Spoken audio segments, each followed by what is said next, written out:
반갑습니다. 저희 이번 시간에는 앞에 스프링클러 설비 내용 이어서 보도록 하겠습니다. 먼저 나오는 게 교차회로 방식이죠. 교차회로 방식. 이거 저희가 어디서 한번 들은 적이 있습니다. 교차회로 방식 어디서 들었더라?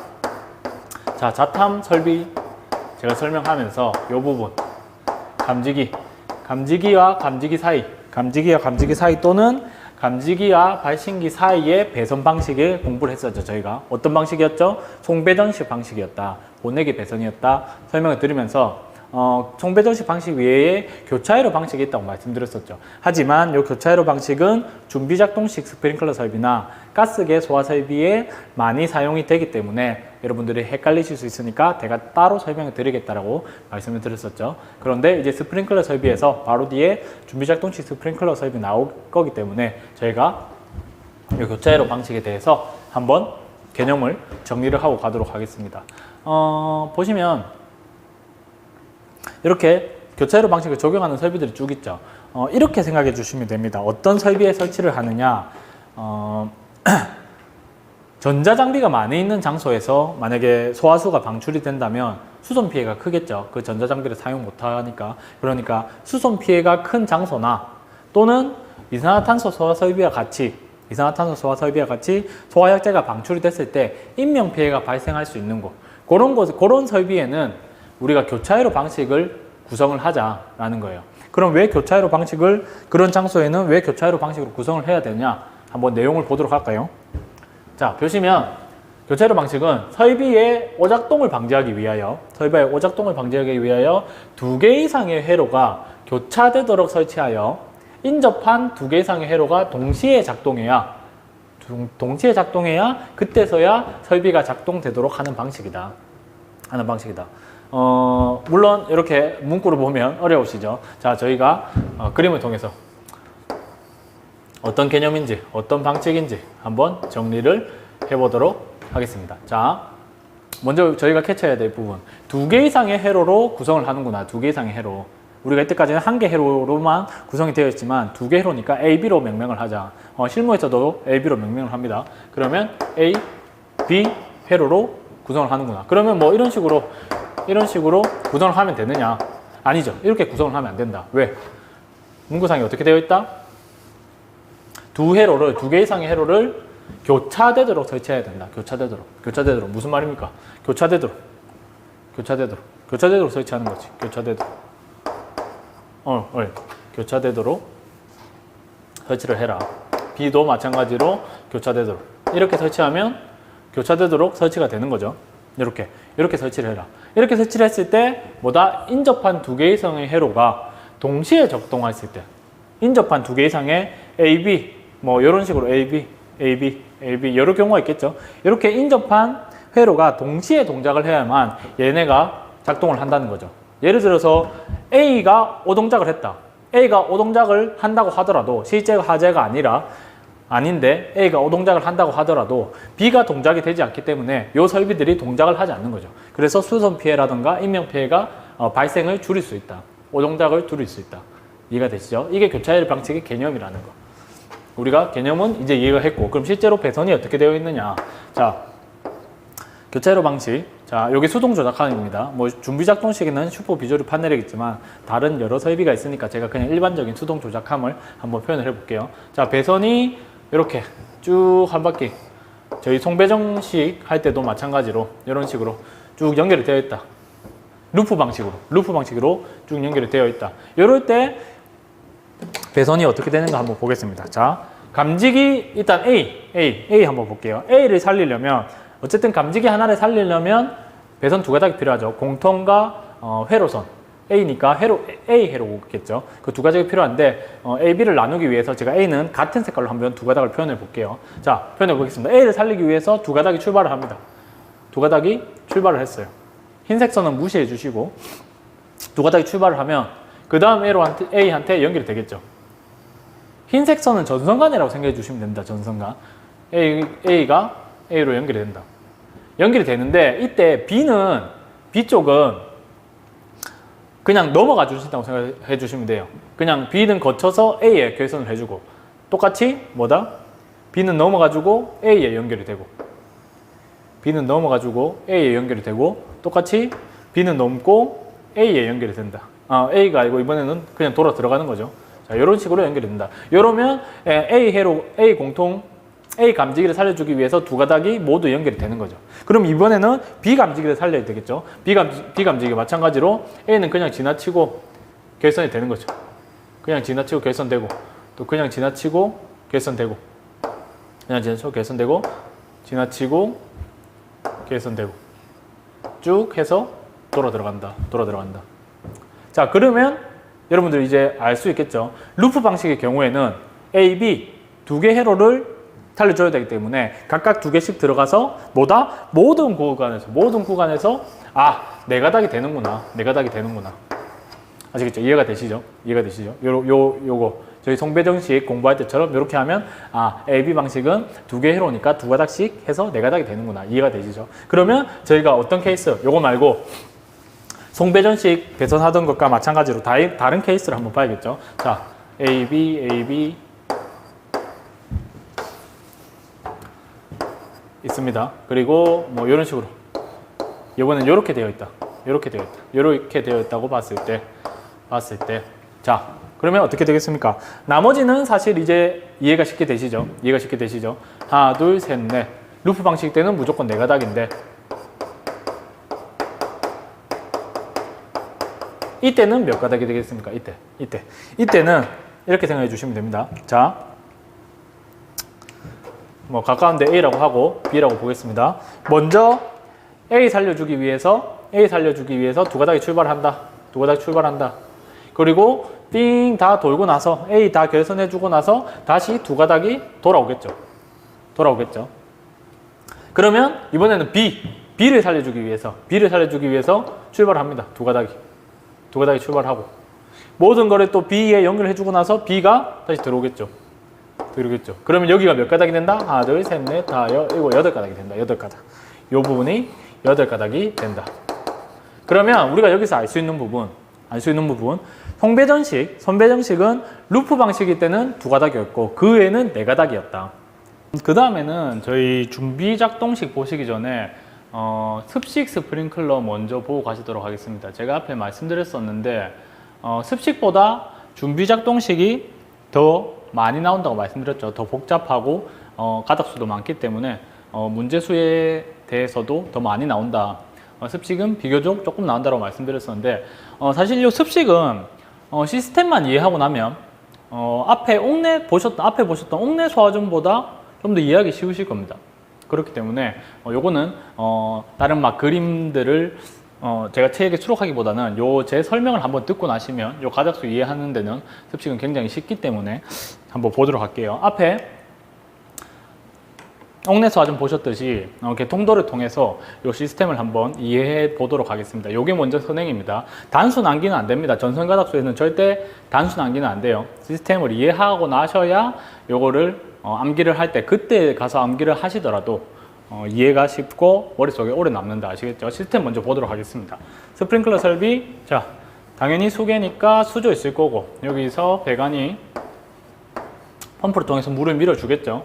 쭉 이어져 있을 거고 건물 최상층까지 뭐 올라가 있을 거고 필요한 데까지 요게 조금 자 이게 뭐다? 알람 밸브 앞에 도시 기호에서 보셨던 알람 밸브가 있고 배관에 이렇게 이런 식으로 되어 있을 겁니다. 이렇게 되어 있을 거예요. 여기서 저희가 이제 공부하셔야 될 것들을 한번 그려보자면 요게 뭐다? PS가 있고 여기 TS가 있고 그 다음에 사이렌이 있을 겁니다. 요것들이 하나의 풀박스를 통해서 선이 이렇게 모여져서 어디 수신기로 간다고 생각해 주시면 돼요. 이렇게 배선이 한 가닥으로 모아져서 요 세 개 기구가 모아져서 수신기로 간다. 이렇게 일단 생각해 주시면 되고 요 TS 부분이 제가 따로 게이트 밸브를 안 그렸는데 TS가 말씀드렸죠. 템퍼 스위치라고 해서 물의 흐름을 제어할 수 있는 게이트 밸브 쪽에 설치가 돼서 이 밸브가 잠겨 있는지 열려 있는지를 파악해 주는 기구다라고 말씀드렸었죠.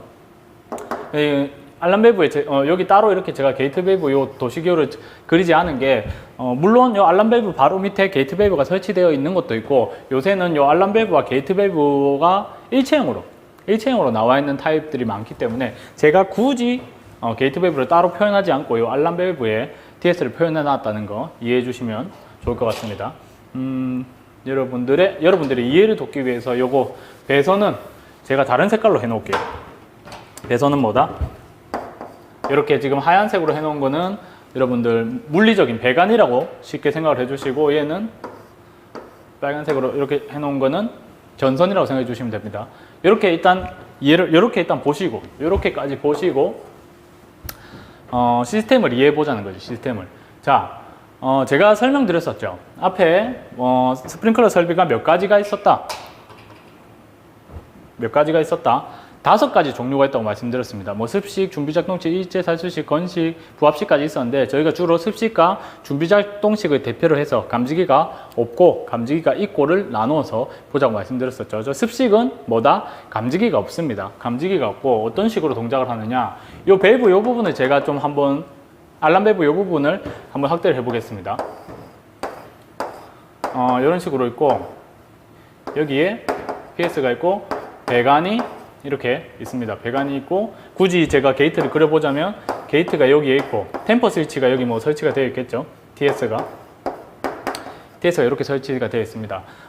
설명드렸을 때 뭐 제가 자세한 사항은 뭐 1, 2차측을 구분해 가지고 가압순위, 대기압이니 뭐 진공이니 이런 것들은 나중에 이 챕터 2에서 보자고 말씀드렸었고 또 그거는 기계 파트에서 좀 더 중요한 분야고 그걸 말씀드렸었는데 습식은 일단 보자면 자 밸브를 중심으로 요 밑에 부분이 1차측이에요.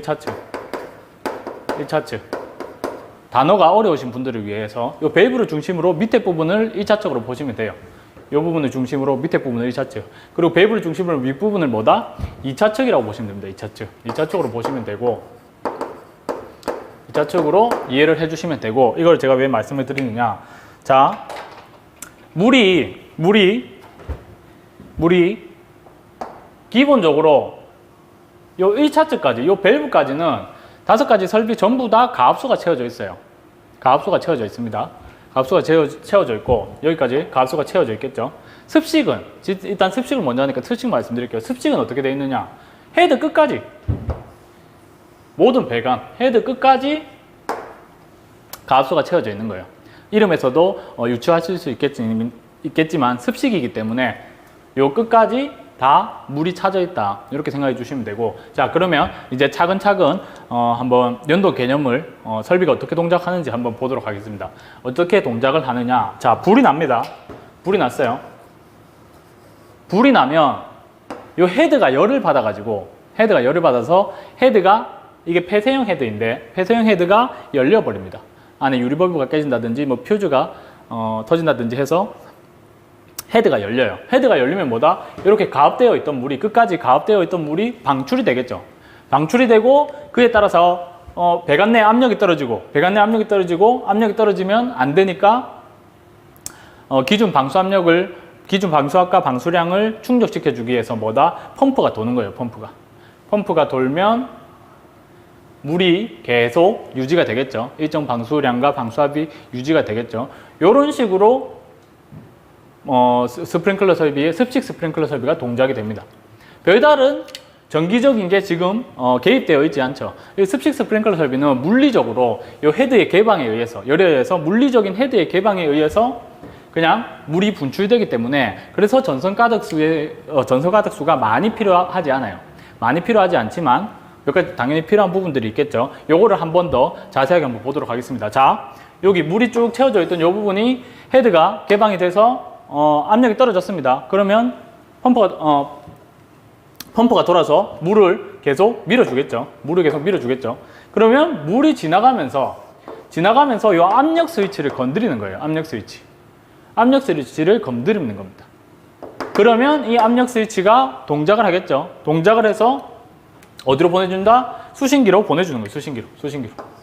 수신기로 신호를 보내주는 거예요. 불이 난 것 같아. 물이 넘어갑니다. 불이 난 것 같아요. 라고 수신기한테 알려주는 거지. 그럼 수신기가 감지기에서 신호가 들어오듯이 하나가 들어왔지 않습니까? 신호가 하나를 받았죠. 그러면 뭐다? 하나를 당연히 보내줘야 되겠죠. 자, 사이렌으로 소리를 보내주는 거예요. 불났구나. 불나서 압력 스위치 너 동작했구나. 그럼 빨리 사이렌 보내서 사람들이 대피시켜. 이렇게. 아시겠죠? 굉장히 단순하죠? 굉장히 단순합니다. 습식은 전기적 감지기가 없기 때문에 전기적인 전선이 많이 필요하지 않다. 물리적으로 동작을 하기 때문에 그래서 헤드가 물리적인 헤드의 개방을 통해서 물이 넘어가면, 물이 가압이 되면 그 압력에 의해서 PS, 압력 스위치가 동작을 하게 되고, 압력 스위치가 동작을 하게 되면 불났어요 라고 수신기에 알려준다. 그럼 수신기가 그걸 받아서 하나 들어왔으니까 하나 보내준다. 사이렌 보내준다. 이렇게까지 생각해 주시면 끝입니다. 일단 끝이에요. 이게 연도 개념이 끝입니다. 그러면 여기서 생각할 수 있는 전선 가작수가 뭐가 필요하겠습니까? 압력 스위치. 여러분 잘 보실 수 있게. 자, 압력 스위치 필요하겠죠. 왜? 제일 처음에 동작을 해서 압력 스위치가 먼저 하고, 그 다음에 사이렌선 필요하겠죠. 사이렌선 필요하고. 그럼 얘네를 저희가 여기까지 했으면 이제 기본적으로 필요한 무슨 선이 있었다? 공통선 있을 거고. 자, 여기까지 우리가 연동 개념들을 통해서 설명할 수 있는 세 가지 선인데 하나가 빠져있다. 하나가 빠졌다. 뭐였습니까? 이 TS 있었죠. TS는 연동 개념상에는 설명되지 않지만 뭐다? 물의 흐름을 제어할 수 있는 밸브에 되어 있기 때문에 이 밸브가 잠겨 있는지 열려 있는지 굉장히 중요하다. 왜? 잠겨 있으면 설비가 동작을 하더라도, 헤드가 터져서 동작을 하더라도 물이 더 이상 넘어가지 않겠죠. 그러니까 굉장히 중요한 거기 때문에 이 TS까지 생각을 해줘서 네가닥이 되겠네. 네가닥이 끝입니다. 단순하죠? 굉장히 단순합니다. 여러분들이 전혀 어렵게 생각해 주실 필요가 없고, 여기서 하나 말씀드리고 싶은 게 요거예요. 요 PS. 먼저 짚고 넘어갈 부분, PS. PS가 제가 압력 스위치라고 말씀드렸는데, 요 부분에 보시면 뭐라고 되어 있습니까? 유수 검지 장치라고 되어 있죠. 유수 검지 장치라고 되어 있는데, 이렇게 생각해 주시면 돼요. 유수 검지 장치가 무슨 말이냐? 물의 흐름을 검지하는 장치라는 거예요. 흐를 자에 물 숫자죠. 물의 흐름을 검지하는 거다. 물의 흐름을 감지하는 게 유수 검지 장치다. 자, 압력 스위치 다시. 물이 압력이 2차측 압력이 빠져서 펌프가 가압을 해서 물이 흐르게 되면 유수가 생기면, 물의 흐름이 생기면 그것을 검지해 주는 게 압력 스위치라고 생각하면 돼요. 물이 흐르게 되면 그 속도에 의해서 힘이 발생하겠죠. 압력이 발생하겠죠. 그게 유수 검지 장치 PS. 같은 말인데 표현을 해 주실 때 각 스프링클러 설비는 스프링클러 설비, 준비작동식이면 준비작동식, 그리고 뭐 가스기면 가스계, 조금씩 같은 기구지만 조금씩 달리 표현을 합니다. 달리 표현을 해요. 그래서 여러분들이 어렵게 생각하실 수 있는데, 사실 이게 어떤 역할을 하는지만 이해하시고 나면 요 명칭을 듣더라도 크게 어렵지 않죠.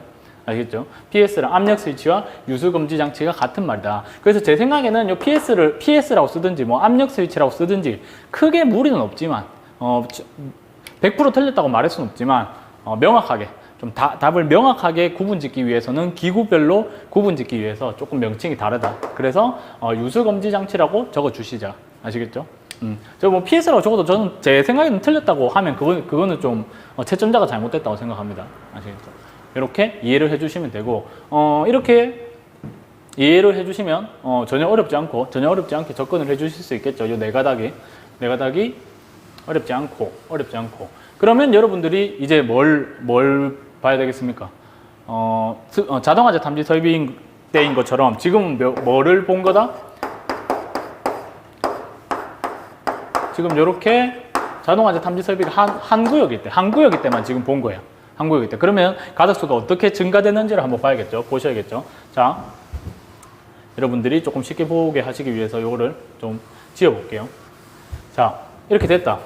여기가 1층이었다. 그러면 2층에도 스프링클러 설비가 설치되어 있다면 2층에도 여기 있겠죠. 알람 밸브가 있겠죠. 알람 밸브가 있고 당연히 PS가 있고 TS가 있을 거다. TS가 있을 거다. 그리고 사이렌도 있을 거고. 여기 제가 사이렌을 빼먹었네요. 자, 사이렌도 있을 거고. 이렇게 되어 있다. 그러면 여러분들이 어떻게 생각을 해주시느냐? 얘네 묶어서 온다고 말씀드렸었죠.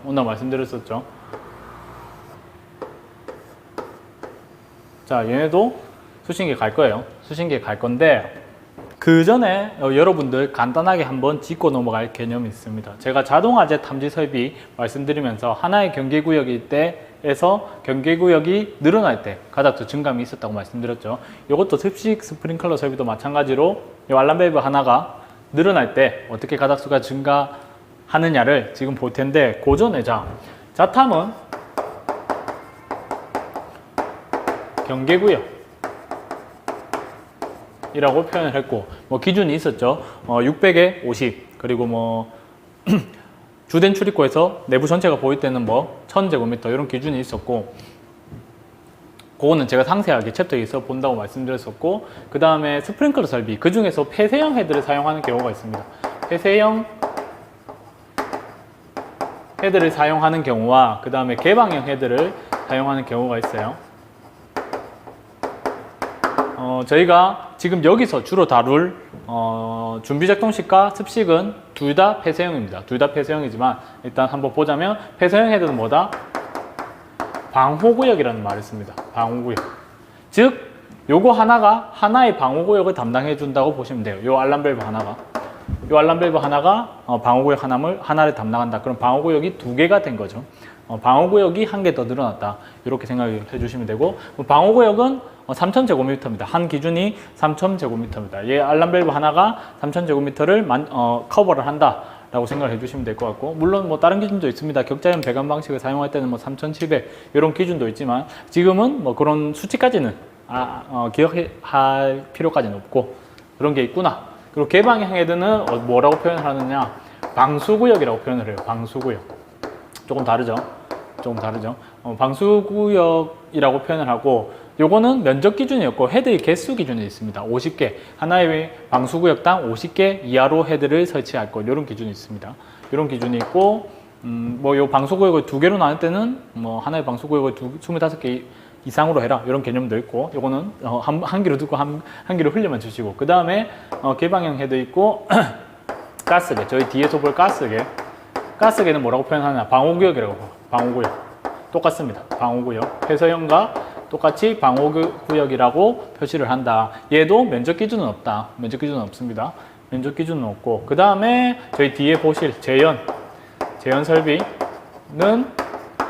말 그대로 조금 쉽습니다. 재현구역. 재현 설비는 재현구역.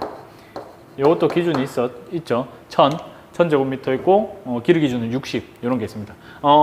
제가 말씀드리고 싶은 거는 설비에 따라서 요 구역을 나누는 개념이 명칭이 다르다는 거 잠깐 언급을 드리고 가도록 하겠습니다. 왜? 우리는 지금 자동 하재 탐지 설비의 경계구역이 늘어나듯이 스프링클러 설비의 폐쇄형 헤드를 사용하니까 방호구역이 늘어났을 때의 가닥수를 산정해 보는 거예요. 아시겠죠? 한번 그냥 제가 짚고 넘어가 드릴 개념적인 거라고 보시면 돼요. 전선가닥수에서는 영향을 미치는 건 아니지만 한번 말씀드려봤고, 자, 그럼 보겠습니다. 앞에 말씀드린 거 생각해 보면서 한번 공통적으로 사용하는 공통선이 있을 것이고, 전선가닥수. 그리고 뭐가 있었다? 2차측의